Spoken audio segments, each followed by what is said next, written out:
visione di volerci associare a questa religione, il ligurianesimo.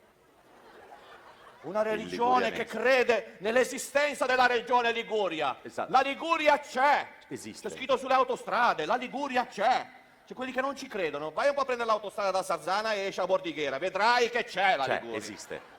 Cosa predica questa religione, il ligurianesimo? Predica una vita ligure, fatta di stenti, di fatica, di nervosa fior di pelle quando ti alzi al mattino, di liti col vicino, di code, di parcheggi che non li trovi, se abiti a Castelletto, devi andare a cercarlo a New York, di canzoni che in autostrada arriva alla galleria, smetti la canzone, c'è il Cocciante che ti piace, devi sentire il pezzettino di Cocciante, 2 gallerie. Vedi.